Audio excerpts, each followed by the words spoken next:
Olá, companheiros do canal Servir e Amar. Mais uma vez, vamos estar juntos para mais um estudo do nosso livro Boa Nova. E o nosso capítulo hoje é o capítulo 7, a luta contra o mal. Mas antes de nós iniciarmos, a nossa leitura, o nosso estudo, vamos a um breve agradecimento, como sempre, elevando os nossos corações, as nossas mentes, até Jesus, nosso Divino Mestre, ao nosso Pai Criador, e agradecermos as oportunidades que temos de vida e de trabalho. Agradecermos a todas essas mãos entrelaçadas que trabalham anonimamente em nosso benefício. E agradecidos, vamos rogar ao nosso Mestre que seja conosco, que esteja conosco, hoje, agora e sempre. Que assim seja. Muito bem, caríssimos. Então, como nós vamos estar juntos por algum tempinho, eu vou começar com as solicitações. Solicitando a vocês que divulguem o nosso canal Servir e Amar, para que mais pessoas possam ter acesso aos evangelhos do nosso Mestre Jesus, aos seus ensinos. Divulgando o canal, estamos divulgando a doutrina espírita e estamos auxiliando aos nossos irmãos que estão em busca do alimento espiritual, que todos nós estamos em busca. Então, caríssimos, vamos à nossa lição de hoje, do livro Boa Nova, trazido pelas mãos do querido Francisco Cândido Xavier e pelo espírito Humberto de Campos. Esse livro fala para nós de algumas passagens do Evangelho e hoje a nossa lição de número 7 tem por título A Luta contra o Mal. Então, hoje nós vamos fazer essa leitura de uma forma diferente. O que eu vou fazer hoje? Eu vou querer que vocês peguem o livro de vocês, já que vocês estão acompanhando, né? E nós vamos fazer a leitura e os comentários por trechos. Então, nós vamos por trechinhos do livro, dando uma parada e fazendo os comentários, porque é uma lição lindíssima e um pouco longa, ok? Então, vamos lá. De todas as ocorrências da tarefa apostólica, encontros do mestre com os endemoniados constituíam os fatos que mais impressionavam os discípulos. Nós temos muitas citações, né? Da cura dos endemoniados. Infelizmente, até hoje, esses nossos irmãos necessitados, em algumas denominações religiosas, eles são tratados, né? De uma forma grosseira por serem tidos como demônios. Continuando aqui. A palavra diabo era então compreendida na sua justa acepção. Segundo o sentido exato da expressão, era ele adversário do bem. Simbolizando o termo dessa forma, todos os maus sentimentos que dificultavam o acesso das almas à aceitação da Boa Nova. E todos os homens de vida perversa, que contrariavam os propósitos da existência pura, que deveriam caracterizar as atividades dos adeptos do Evangelho. Então, pessoal, vamos parar aqui mais um pouquinho para comentar esse trechinho, né? A gente vê nos antigos ensinamentos de Sócrates que essa palavra, né, o diabo, ela vem de daimon, que era anjo de luz. Então, na realidade, né, é o espírito familiar, um espírito, enfim. Era dito daimon. E depois essa palavra diabo, ela foi tida como está sendo descrita aqui no texto. Pessoas de má fé, pessoas que não eram adeptas ao evangelho, às práticas das leis morais. Eram pessoas dissolutas de má vida e que não tinham nenhum tipo de fé. Eram tidos, né, como formas de diabo. E na espiritualidade, né, os irmãos que estavam obsediados, que tinham alguns companheiros obsessores, esses obsessores eram chamados de diabos, porque eles estavam, de alguma forma, fazendo com que o comportamento daquele encarnado fosse um comportamento diferente. Muitas vezes com gritos, sem querer se alimentar. Enfim, nós temos vários relatos dentro dos evangelhos sobre os endemoniados, que eu convido vocês a lerem alguns relatos muitíssimo importantes no evangelho para que a gente entenda que espiritismo não criou as tarefas de desobsessão. Não foram criadas pelo espiritismo ou por Kardec. Ela vem desde o início dos tempos, desses irmãos infelizes, que eram tratados de uma forma não tão coerente como hoje são tratados nas casas espíritas, com todo o respeito que devem ter, porque são os nossos irmãos, ainda presos em questões de matéria, ainda querendo viver sensações da matéria por falta de conhecimento. Então, vamos continuar. Dentre os companheiros do Messias, Tadeu era um que mais se queixava. Perdão, vou começar de novo, tá? Tá complicada a leitura aqui hoje. Dentre os companheiros do Messias, Tadeu era o que mais se queixava, impressionar por aquelas cenas dolorosas. Aguçavam-se-lhe sobremaneira a curiosidade de homens aos gritos desesperados dos espíritos malfazejos que se afastavam de suas vítimas sob a amorosa determinação do Mestre Divino. Quando os pobres obsediados deixavam escapar suspiros de alívio, Tadeu volvia os olhos para Jesus, maravilhado dos seus feitos.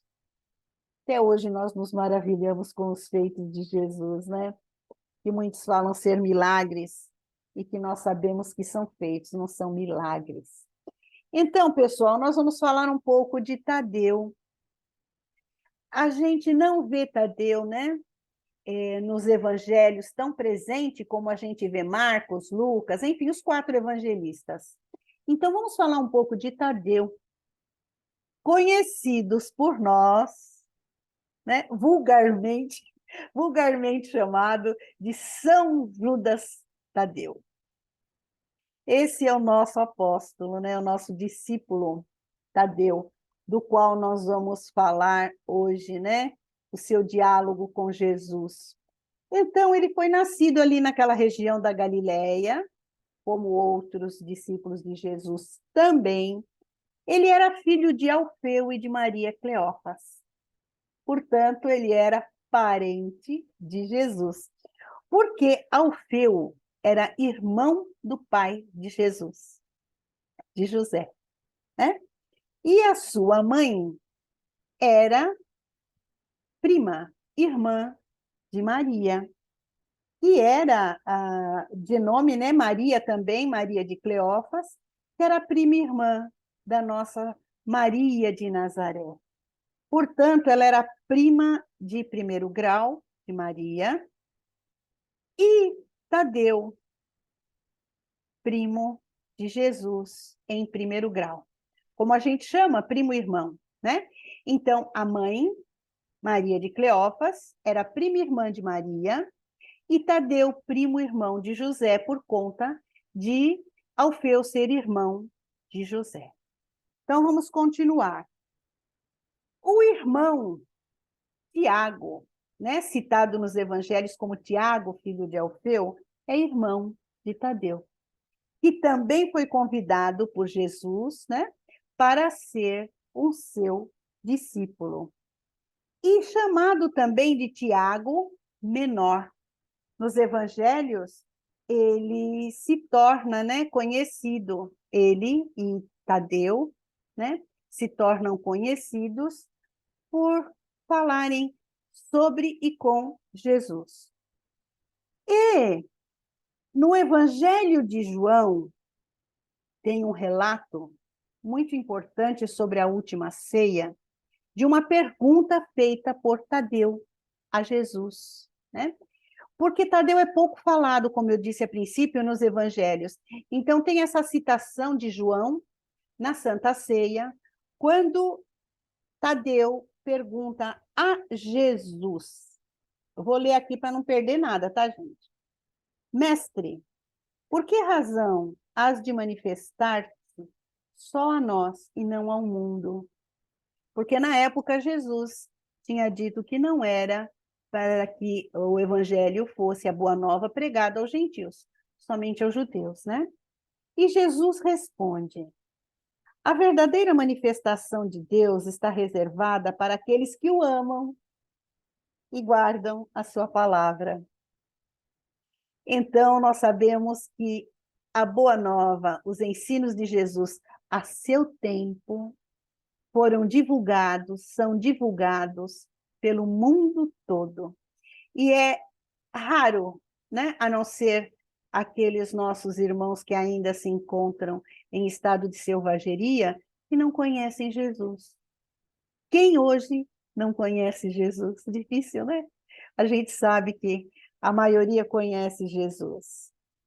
E no Novo Testamento tem uma pequena carta de São Judas, né, de São Judas Tadeu, contra os falsos mestres, os falsos profetas. Vão lá no Evangelho que vocês vão achar essa carta. Eu não vou ler, que senão nós vamos fugir da nossa lição aqui de hoje, né? Então, vamos lá. Então, ele viveu na Galileia, na época de Jesus, ele era mais jovem, ele era um discípulo mais jovem, tanto quanto o seu irmão, Tiago, né? E ele falece, ele é executado, mais ou menos no ano 70 da era cristã, a golpes de machado e lança pelos persas, né?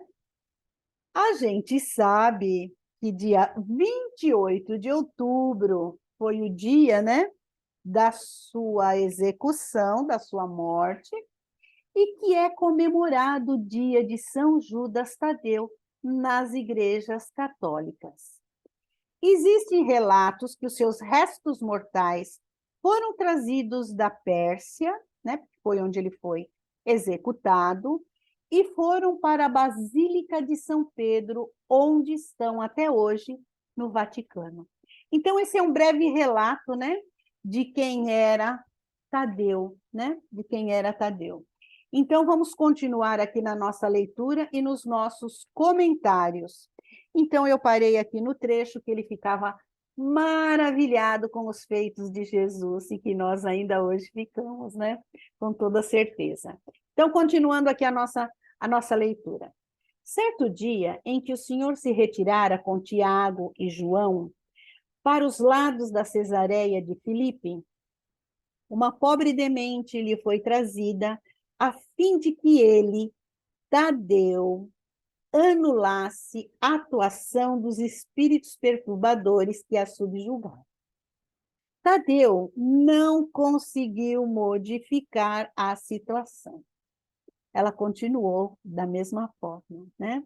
Somente no dia imediato, ao anoitecer, na presença confortadora do Messias, foi possível a infeliz dementada recuperar o senso de si mesma. Então, vamos fazer aqui, né, uma observação. Quantos de nós, né, que estamos dentro das casas espíritas, não percebemos que um irmão nosso está sofrendo a influência espiritual, de espíritos menos esclarecidos, e tentamos, de todas as formas, nós mesmos, né, esclarecermos essas pessoas, mesmo sabendo que trata-se de uma influência, e nós não conseguimos ajudar. E nós não conseguimos ajudar por quê? Nós vamos ver aqui no nosso relato, né? Da mesma forma que Tadeu, nós precisamos estar com o Mestre realmente em nosso coração. Não basta nós termos só a vontade. A vontade auxilia muito. O desejo de auxiliar ajuda sim, mas não é essa vontade que vai fazer com que aquela influência deixe aquele encarnado. Vamos lá. Observando o fato, Tadeu caiu em sério e profundo cismar. Por que razão o mestre não lhe transmitia automaticamente o poder de expulsar os demônios malfazejos, para que pudessem dominar os adversários da causa divina? Se era tão difícil a Jesus, né?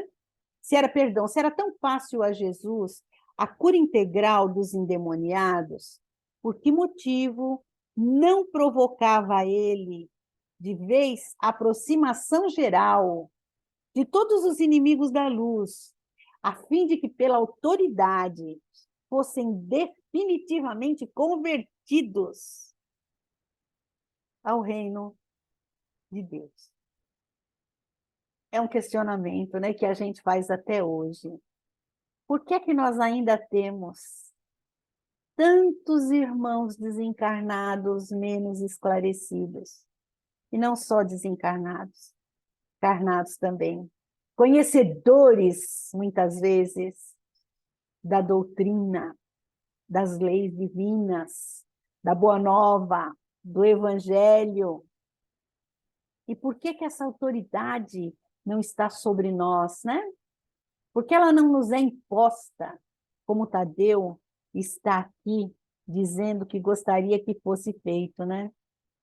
Com o cérebro torturado por graves cogitações e sonhando possibilidades maravilhosas para que cessassem todos os combates entre os ensinamentos do Evangelho, os seus inimigos, o discípulo inquieto procurou avistar-se particularmente com o Senhor, de modo a expor-lhe com humildade suas ideias íntimas.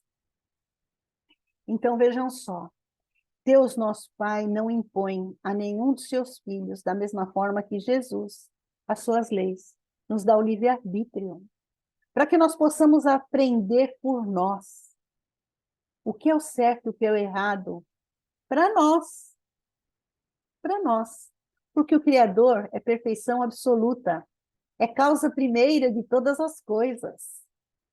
Então, o nosso Criador, ele nos dá a liberdade de escolhermos o que nós vamos ser, de plantarmos o nosso futuro, e esse futuro presente aqui mesmo, o dia de amanhã, cabe a nós.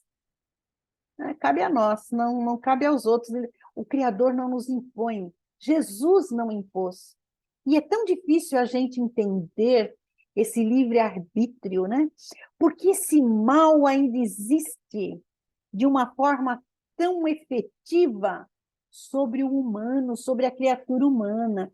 Porque nós ainda temos guerras, corrupção, se nós já estamos no século XXI, com tanta tecnologia, com robôs fazendo cirurgias à distância, curando criaturas, enquanto outras promovem guerras para aniquilar seus irmãos. Então, tudo isso é gradativo, tudo vai sendo uma conquista de cada um de nós rumo à nossa evolução. Então, o Criador não impõe, o Evangelho não impõe, nós precisamos nos conscientizar da necessidade da nossa transformação. Então, vamos continuar aqui. Numa noite tranquila, depois de lhe escutar ponderações, perguntou-lhe Jesus em tom austero: Tadeu, qual o principal objetivo das atividades da tua vida? Gente, vou parar um pouquinho aqui, olha. Se Jesus chegasse hoje para nós e dissesse assim: qual é o objetivo principal?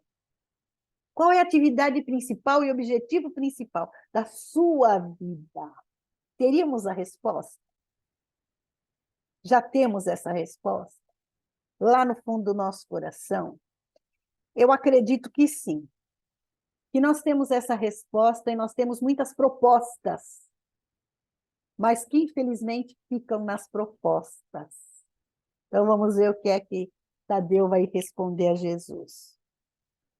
Como se recebesse uma centelha de inspiração superior, respondeu o discípulo com sinceridade: Mestre, estou procurando realizar o reino de Deus no coração. É o que nós estamos procurando. Só que nós estamos só na procura, né? Só na procura. E vamos continuar ainda enquanto não edificarmos em nosso coração, em nós. Então vamos lá. Vamos ver. Se procura semelhante realidade, por que a reclamas no adversário em primeiro lugar? A resposta de Jesus, né? Seria justo esqueceres as tuas próprias necessidades nesse sentido? Se buscamos atingir o infinito da sabedoria e do amor em nosso Pai, indispensável se faz reconheçamos que todos somos irmãos no mesmo caminho. Todos somos irmãos, criaturas de Deus. Fomos criados por Ele. Por que é que eu implico com o meu irmão? Não só o meu irmão de carne, de matéria, mas porque aqueles nossos convivas são tão difíceis de aceitarmos como os nossos irmãos. É como Jesus estava falando aqui. Quais as suas primeiras necessidades? O que que você quer? Eu quero edificar. Então começa. Não fica só na teoria. Começa. E começa dentro da sua casa. Dentro do seu lar. Primeiramente dentro do seu íntimo, que é o lar do seu espírito. E depois vai para o seu lar material. Vai lá para os seus desafetos. Porque falar é fácil, que quer seguir Jesus, que quer seguir o Evangelho, que está edificando o Evangelho no seu interior, mas vai lá com seu irmão, né? O que Jesus está falando. Irmãos do caminho, irmãos de jornada, não só os consanguíneos. Vamos lá. Senhor, os espíritos do mal também são nossos irmãos? Inquiriu admirado o apóstolo. Será que esses obsessores dos quais, né, eles são chamados de demônios, são chamados de diabos, os obsessores, esse meu obsessor que me fez errar. Será que ele é nosso irmão? Né?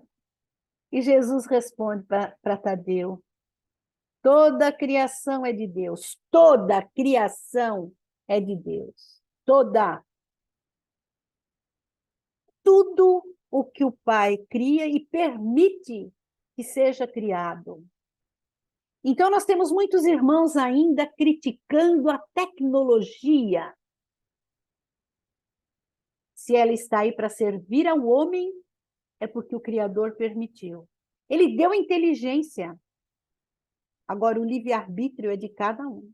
E como usar essa inteligência, não é verdade? Então, vamos lá. Os que vestem a túnica do mal envergarão um dia a redenção pelo bem, porque não há mal que dure. Um dia, essa criatura, ela vai se conscientizar de que é um filho de Deus. E como filho de Deus, vai praticar o bem. Acaso poderias duvidar disso? Nós duvidamos. Nós duvidamos. Quantas vezes nós não falamos, essa criatura aí não pode ser de Deus? A gente não fala isso, essa criatura aí não é de Deus. É, todos nós somos. O discípulo do Evangelho não combate propriamente o seu irmão. Como Deus nunca entra em luta com os seus filhos, aquele apenas combate toda a manifestação da ignorância, como pai que trabalha incessantemente pela vitória do seu amor junto da humanidade inteira. Quando Jesus fala para nós em caridade, em amor ao próximo, ele está se referindo a toda a humanidade. Então, quando nós oramos, nós nos lembramos de pedir por toda a humanidade, ou nós só ficamos naquele peditório pela família, pelo meu filho, pela minha tia, pelo meu irmão, enfim. Eu só peço para os meus familiares e o restante da humanidade. E aquele nosso irmão que está passando necessidade lá no fim da África, no Nordeste brasileiro. Eu que estou aqui no Nordeste, eu sei bem das dificuldades que a gente encontra aqui. E é tão próximo dos grandes centros, né? Desse grande Brasil. Enfim, nossos irmãos, a humanidade toda. No entanto, não seria justo, ajuntou o discípulo, com certa convicção, convocarmos todos os gênios malfazejos para que se convertessem às verdades dos céus? Vocês já viram alguns irmãos nossos com a Bíblia falando de uma forma assim eloquente sobre os ensinos, tentando nos convencer de que aquela verdade que ele está pregando é a correta para todos. Só que nós precisamos lembrar de que cada um de nós está numa etapa da evolução. E o que serve para mim não vai servir para o restante da humanidade. Cada um de nós tem as suas necessidades próprias. E aí que está a grandeza do Evangelho, porque atende a todos e a todas as necessidades. Continuando. O mestre, sem se surpreender com a observação, disse: por que motivo não procede Deus assim? Porventura, teríamos nós uma substância de amor mais sublime, mais forte que a do coração paternal? Tadeu, jamais ouvidemos o bom combate. E cada um de nós está combatendo conosco mesmo, com o nosso íntimo, para nos transformarmos. Né? Se alguém te convoca ao labor ingrato de má semente, não desdenhe a boa luta pela vitória do bem, encarando qualquer posição difícil, como ensejo sagrado para revelares a tua fidelidade a Deus. Não importa quem seja esse irmão, nós precisamos transmitir amor, fé, confiança, palavras de reconforto, um ombro amigo, acolher, amparar. Abraça sempre o teu irmão. E o abraço que Jesus está dizendo aqui Não é somente o abraço físico, é o amparo, é aquele amor que nós temos já conquistado em nós. E todos nós já temos uma cota de amor em nós. Não somos estéreis, já temos uma cota de amor em nós.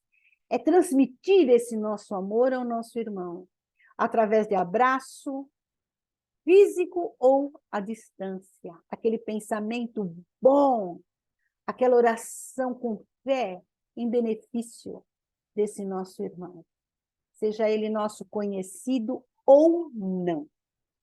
Continuamos. Se o adversário do reino de Deus te provoca ao esclarecimento de toda a verdade, não desprezes a hora de trabalhar pelo triunfo da luz. Trabalhar, né? Trabalhar e trabalhar em nós o crescimento dessa luz. Em primeiro lugar, trabalhar em nós, né? Mas segue o teu caminho no mundo, atento aos teus próprios deveres. Deixa lá aqueles irmãos ignorantes, né? Faz a tua parte, leva o amor que você já tiver em si para aquele irmão. Faz sua parte. E não se preocupe com o Criador ou com o que o Criador vai fazer. Se ele alimenta as aves do céu, quanto mais nós, filhos de pouca fé, né? Vamos lá, continuando. Pois não nos conta que Deus abandonasse as suas atividades divinas para impor renovação moral dos seus filhos ingratos, que se rebelam na sua casa. Se o mundo parece povoar-se de sombras, é preciso reconhecer que as leis de Deus são sempre as mesmas. Leis divinas, leis imutáveis, em todas as latitudes da vida, em todo o universo, conhecido por nós e no desconhecido também. As mesmas leis que nos regem aqui, nesse planetinha lindo azul, rege todo o universo e são imutáveis.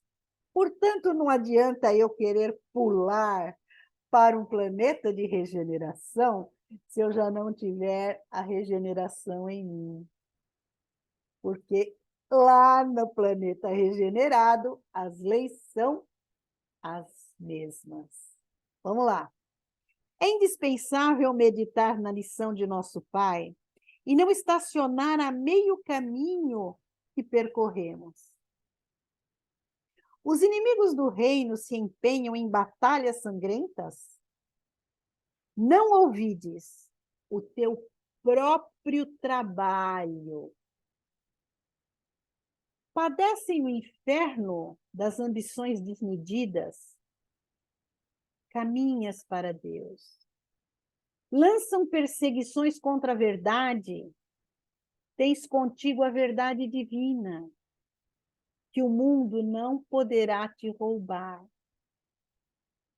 Nunca. Nossas conquistas, elas nos acompanham por todo o nosso caminho. Por todas as nossas futuras jornadas, nos acompanham. Continuando aqui. Os grandes patrimônios da vida pertencem à força da terra, não pertencem às forças da terra, mas às do céu, que são os patrimônios morais, espirituais, conquistados por nós, a nossa evolução. O homem que dominasse o mundo inteiro com a sua força teria que quebrar espada sangrenta ante os direitos inflexíveis da morte. E além dessa vida, ninguém te perguntará pelas obrigações que tocam a Deus, mas unicamente pelo mundo interior que pertence a ti mesmo, sob as vistas amorosas do nosso Pai. tudo aquilo que nós temos conquistado em nós. É entre nós e Deus. Lá não tem, né? Perante o Criador não tem como disfarçar. Um perfume cheiroso, uma maquiagem, uma roupa bonita, é o nosso interior. É tudo entre eu e Deus. E queríamos de um rei justo e sábio que perguntasse a um só dos seus súditos pela justiça e pela sabedoria do reino inteiro.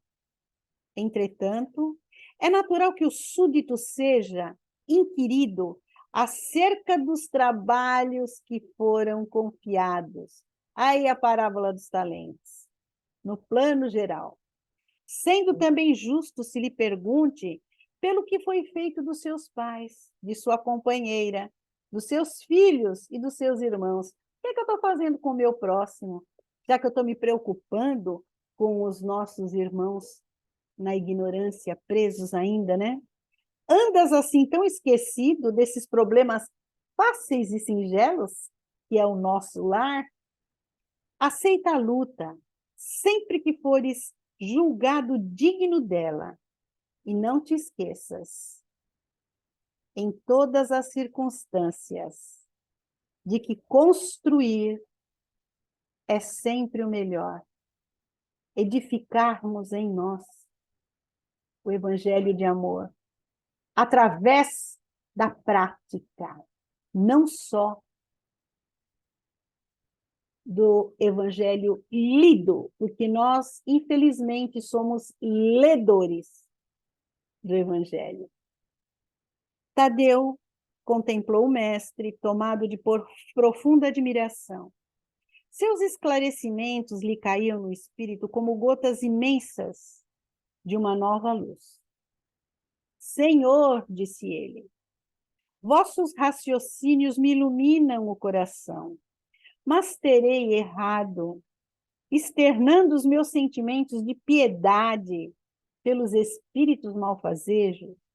Não devemos, então, convocá-los ao bom caminho? Como é fácil a gente querer transformar o outro, né? E a nossa transformação, ela é difícil, porque eu estou preocupada sempre em transformar o outro e não a mim. Toda intenção excelente, redarguiu Jesus, será levada com conta justa ao céu. A minha intenção de fazer o bem, né? Mas precisamos compreender que não se deve tentar a Deus.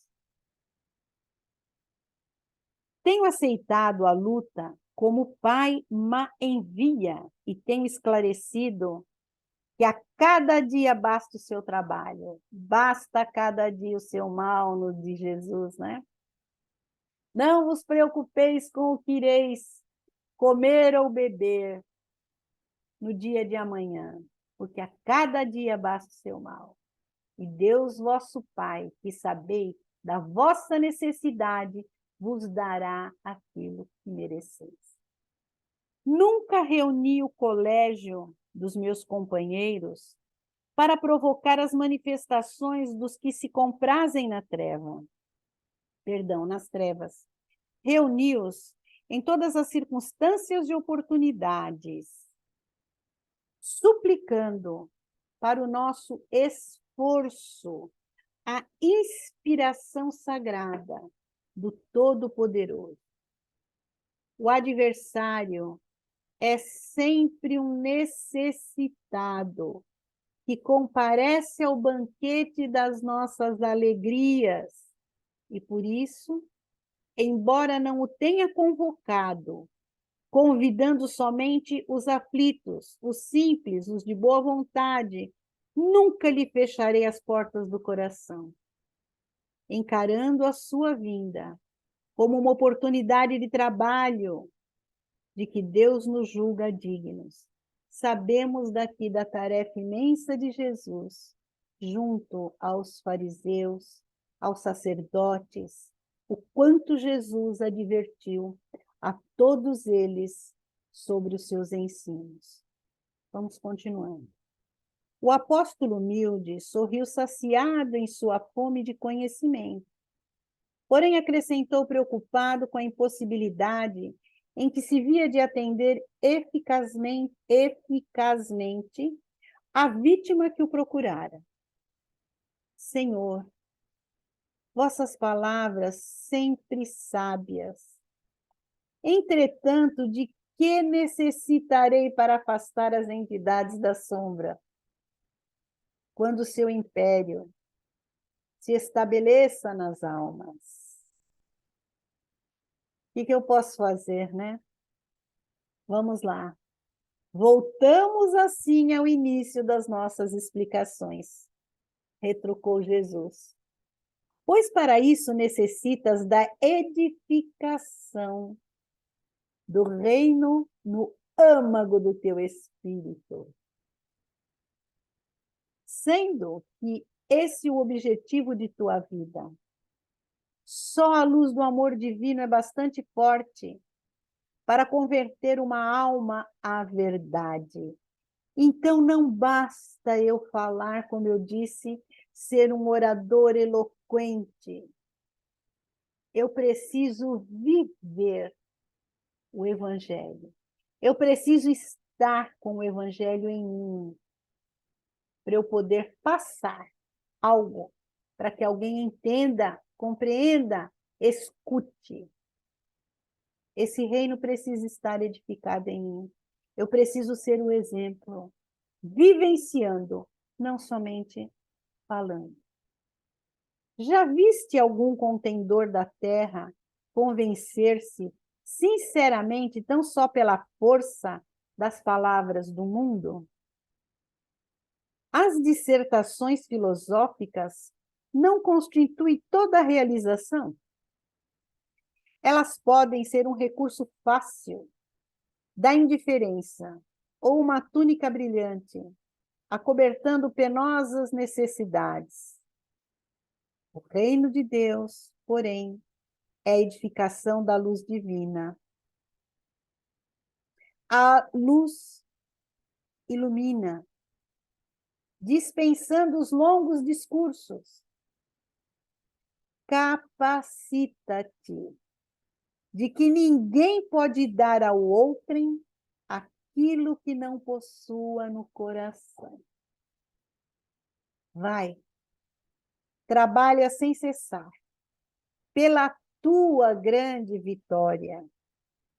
Zela por ti e ama teu próximo, sem olvidares de que Deus cuida de todos. De todos.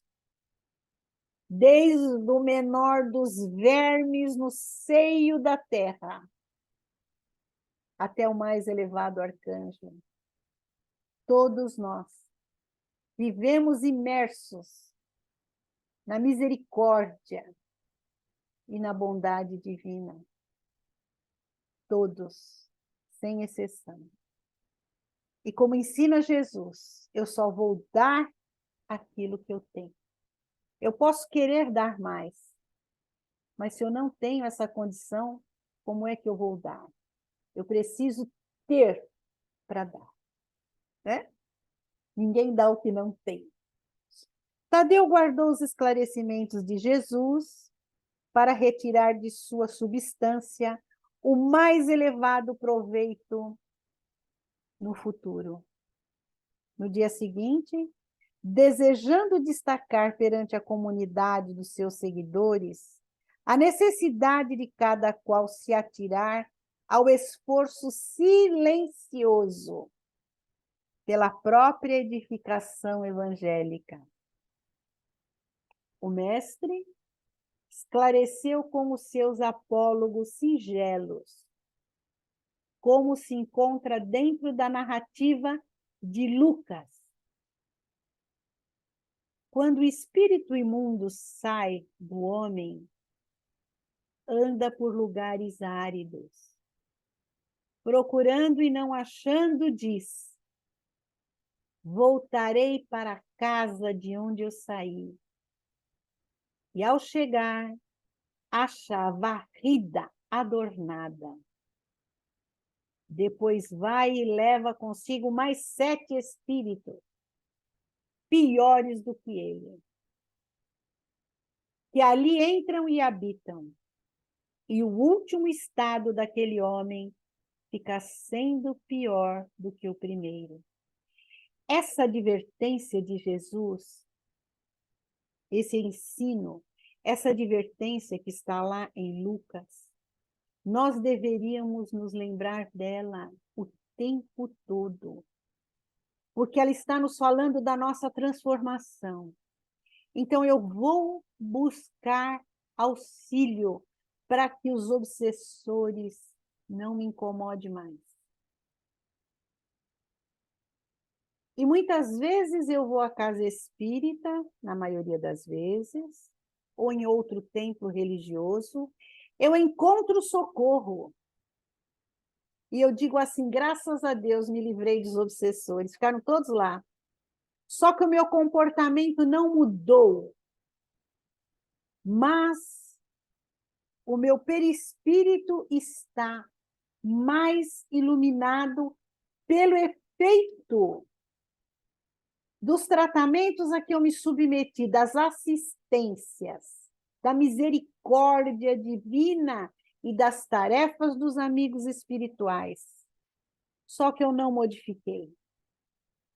Aí aquele obsessor, ou, na maioria das vezes, outro compatível com a minha vibração, com aquilo que eu não modifiquei, vem e traz mais 7. E como está dizendo aqui, a situação fica pior. E por que Deus permite? Para que nós possamos evoluir. Isso não é permissão divina. Isso é a nossa vibração que continua a mesma. Os nossos pensamentos, a nossa falta de amor, de caridade, para conosco, em primeiro lugar, ter alto amor, entendermos que, em primeiro lugar, como disse Jesus aqui nessa mesma lição, ninguém vai dar o que não tem. Eu preciso melhorar. Se eu quero companhias evoluídas ao meu redor, iluminadas, eu preciso evoluir. E não somente através dos conhecimentos, mas praticando aquilo que eu já sei, que muitas vezes a gente não faz. Então, vamos lá. Então, todos os ouvintes das pregações do lago compreenderam que não bastava ensinar o caminho da verdade e do bem aos espíritos perturbadores e malfazejos. Indispensável era edificar-se, cada um, a fortaleza luminosa, sagrada do reino de Deus dentro de cada um de nós. É preciso que cada um de nós acesse a nossa verdade interior, nos vejamos como realmente somos. Nós vemos o outro como ele é, mas não vemos a nós mesmos como somos. Muitas vezes, nosso interior está cheio de rapina, como diz Jesus, né? E fel.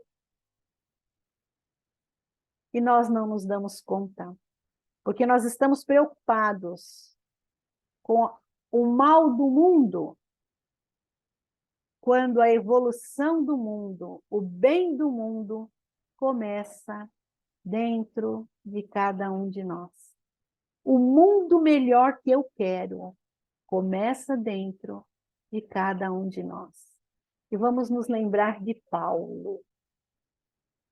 O bem que eu quero, esse não faço. O mal que eu não quero, esse sim eu faço, por conta das nossas viciações, por conta do nosso orgulho, da nossa vaidade, de nós dizermos, essa é a forma que eu sou, que eu penso. E com isso, nós achamos que vamos auxiliar os nossos irmãos. Né? E como disse Jesus, Cada um de nós precisa edificar esse reino em nós, iluminando o nosso interior. Não é só você chegar lá e como a gente ilumina um ambiente, né? No interruptor, tic-tac. Esse tic-tac interior é trabalhoso, mas nós temos todo o amparo necessário para que brilhe a nossa luz, como disse Jesus. Deixe brilhar a vossa luz, que brilhe a vossa luz. Sois o sal da terra. Tudo que eu faço, podeis fazer e muito mais. Caríssimos, vamos divulgar o canal Servir e Amar, para nós aprendermos a servir e a amar, não é? Vamos, caríssimos. Hoje, como a nossa lição é um pouco longa, nós não vamos ter a nossa história. Apesar de eu ter selecionado uma, mas eu achei que ficou um pouco longo, né? E cansativo para vocês ficarem aí vivendo todo esse tempão. Então, vamos finalizando. Agradecendo ao Pai a todas as oportunidades que temos de trabalharmos nosso espírito a nós mesmos, fazendo com que a nossa luz brilhe. E dessa forma, podermos ser a candeia bem no alto que ilumina a todos à nossa volta. Rogando sempre a Jesus que nos ampare, que nos ilumine, hoje e sempre. Graças a Deus. Caríssimos, fiquem na paz de Deus.